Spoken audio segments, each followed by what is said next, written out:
Hi, this is Todd, and welcome to the Thrive Singles Podcast. Whether you're single again or still single, stop hating being single and learn to thrive.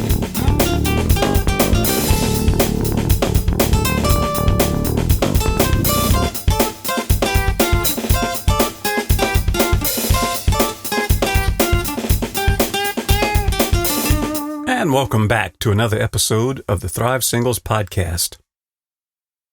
Be sure to check out thrivesingles.com for a complete archive of this podcast and the Thrive Singles blog. A belated happy 4th of July to all my fellow Americans.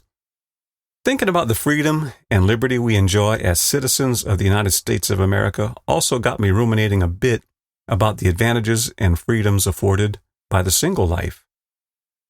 Being single means freedom. The freedom to do what you want, when you want to do it. Your time and your money are yours to spend any way you choose. It means not having to answer to someone else. It means not having to yield the TV remote to another person. Singleness means freedom from judgmental eyes when you eat ice cream straight out the carton. It means when you're not at work, your schedule is your schedule. One day, according to statistics, if you so desire, you will, more likely than not, marry someone. Along with all the wonderful things that marriage brings, companionship, intimacy, sex, shared responsibilities, also comes accountability.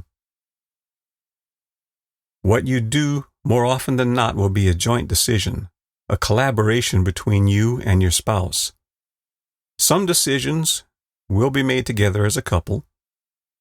Other decisions you make will be influenced by your spouse.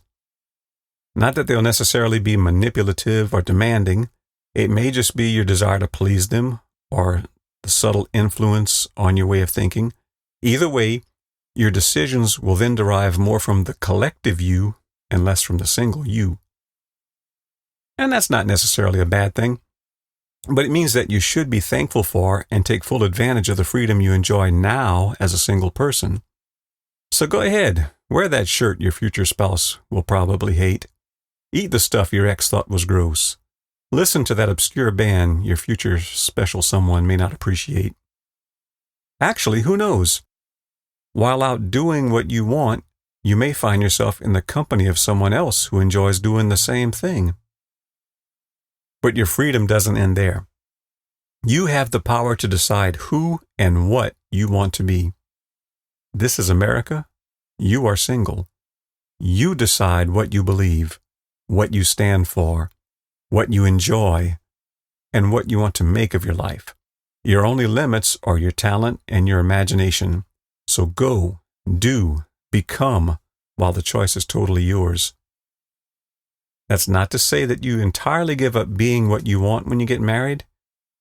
It could limit your options, though, especially if children are involved. If you marry well, though, it could even open up more possibilities than you ever thought about. But that's in the future. Who knows what the future holds? As for now, take full advantage of your singleness. Become the person you want to be. That's your right. It's your decision alone. Use that freedom judiciously, but for God's sake, use it. And here again, who knows? While exercising the freedom your singleness provides, you may become the person who's incredibly attractive to the person you want to spend the rest of your life with.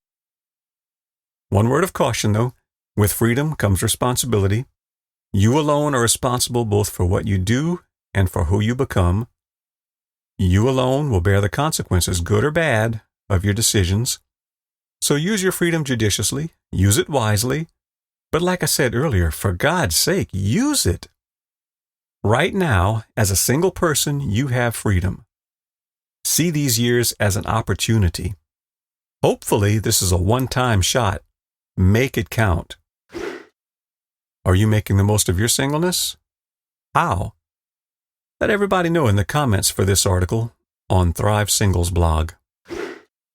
I hope you enjoyed this week's podcast. See you next week. Till then, be sure to subscribe and go check out my extensive archive of past posts at thrivesingles.com. and thrive on. Oh, thrive. Yeah, come alive. There's more to life. You gotta grow, you gotta thrive. Whoa, whoa, you gotta